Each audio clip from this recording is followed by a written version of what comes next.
Yeah.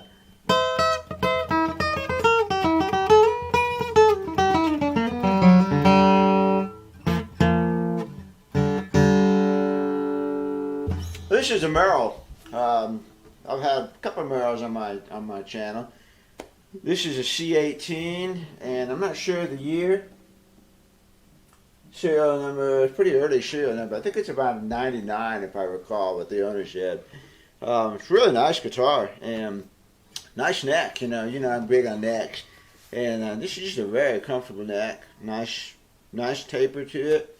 It's got kind of a soft V to it. Definitely a V though. I can feel the edge right there, and just real comfortable neck. My job was to fix a couple things with it. Somebody else had done a different nut on it, and then their spacing was just really wacko. Different spacing on every string. So I made a new nut with even spacing in between the strings. The frets were all flat, and they've been but they've been leveled at one time and not recrowned. I don't like to level frets. When you take a fret, people level frets when maybe you've got divots or something, and then they're taking the level all the frets. And all that does is reduce the overall height of the fret down to a lower height. And, that just reduces the bite when you're fingering and that kind of thing. I never do it. And then you don't wear out the frets that are up here very often. Most of your wear is up in this area, right up in here. So when you lower the frets down to the height of the divot, then all of them are low. And then when they wear out again, which they will, then you've got to replace all of the frets because they're all low. Whereas if you would just go in and replace the ones that are worn, then you maintain the height of all of these up here. And so it doesn't make any sense to me to go in and level frets. I would so much rather go in and replace the worn frets. But anyway, someone, of course, had leveled out the frets, and so they just were flat top like that, no crown to them at all. Really hard to get a bite, it was hard to play. The action was just a little bit higher than the owner wanted it to be, and also the bridge was coming off. Just a little, but it was coming off. So my job was to whip it all back into shape. So I did a full Evo refret on it, and that lasts forever. I made a new nut with very, very nice even spacing. I did a good job on this one. I'm getting better at really getting that precise. So I did a new nut. The tuner shafts were really stiff, so I took the tuners out and waxed the shaft and put them back in. Now they're a little bit easier to work. I re-glued the bridge, and in the process of doing all this, the action got really, really super low. So when I strung it back up at the new frets, the low E was 60 thousandths of an inch off at the 12th fret, and the high E was 40 thousandths of an inch. I mean, that's almost mandolin. And in spite of having that unbelievably low action, every note cleared the fret. You just couldn't play them, very hard at all. That's lower than I run my electric guitars. So I made a new saddle, which gets the action up really nice, or gets the saddle height just perfect. Really. This neck has been reset at one time. I can see the little marks right here, and whatever. Been reset. But that's a nice saddle height right now for the action I've got set up. I've got the action set at 85 thousandths of an inch low E, and up to 65 on the high E, which is a pretty low action. In fact, that is what I run my electric guitars at, 85 and 65. So it's an electric guitar action, but that's okay because the owner just plays it at home, and he does a lot of, I watched him play, and he does a lot of pretty intricate, long finger, pretty stuff like that I could see, he's going to like a low action, as opposed to, bluegrass dude, which not all bluegrass dudes are like that, but a lot of amateur bluegrass dudes are like that. Real professional bluegrass dudes really have a pretty good right hand most of the time. So, that's a nice action, man. It's just a dream to play. Sounds real good, obviously. It's got light gauge strings on it. This particular guitar does not have a popsicle brace. Came stock that way. It's got scallop braces, small maple bridge plate.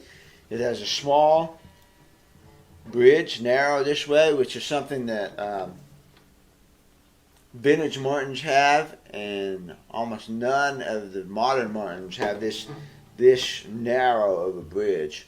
The one guitar that I had that was this narrow from front to back was the 63 D-18, and I commented that, man, that's a narrow bridge. It's one of the most narrow bridges I've ever seen in a Martin, and this bridge is the same dimensions as that.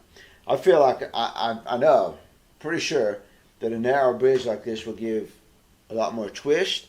Consequently, it responds faster. It's got a snappy attack, and that's pretty much what you get. You get that snappy, crisp attack.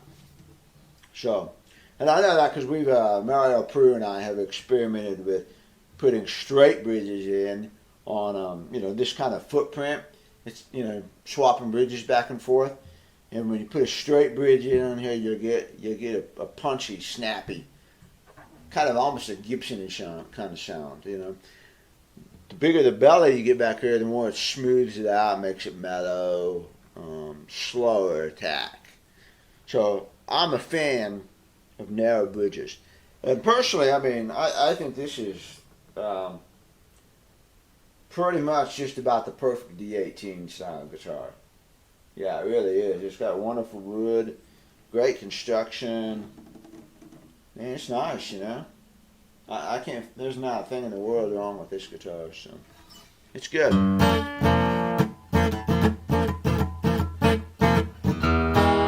Let's go through the standard stuff. Let me get back in tune.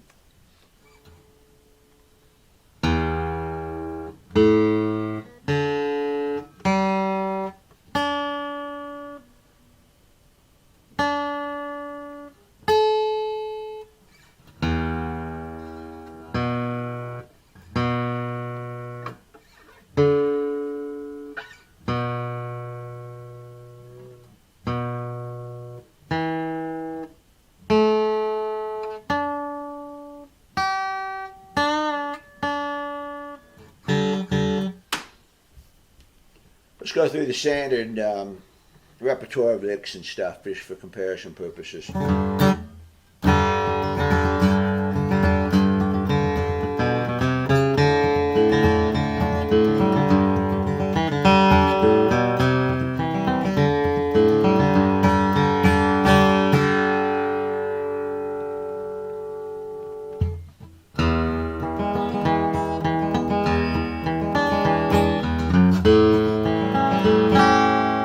That, you see? You get that treble out of it. That's why I do that there.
Oh, it's a nice guitar.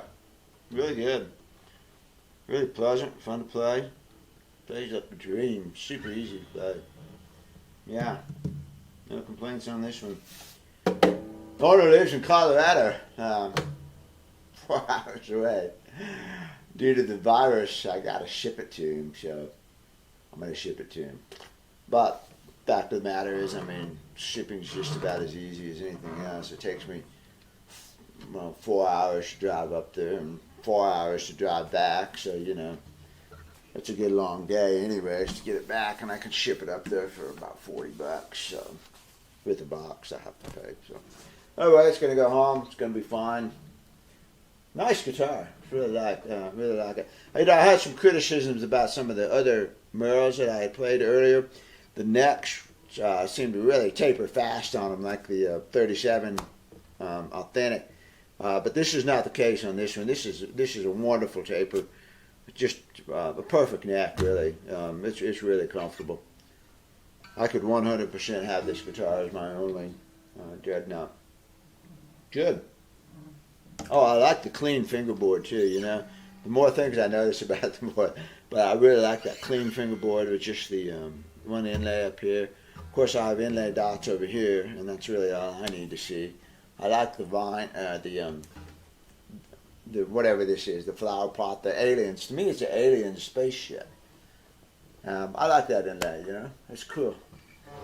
So, all right, see you later.